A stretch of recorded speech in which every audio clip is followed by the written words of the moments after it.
Hi! In front of me is iPad mini 4 and today I would like to show you how you can operate sound recorder on this Apple device. Firstly, you need to find an app called Voice Memos and tap on it. Then scroll down, choose Continue and click on Allow.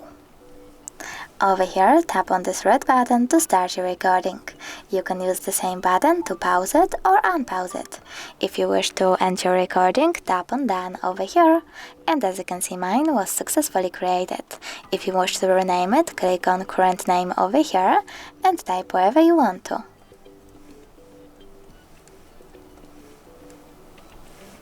Then you can also delete it by tapping on bin icon over here and selecting OK.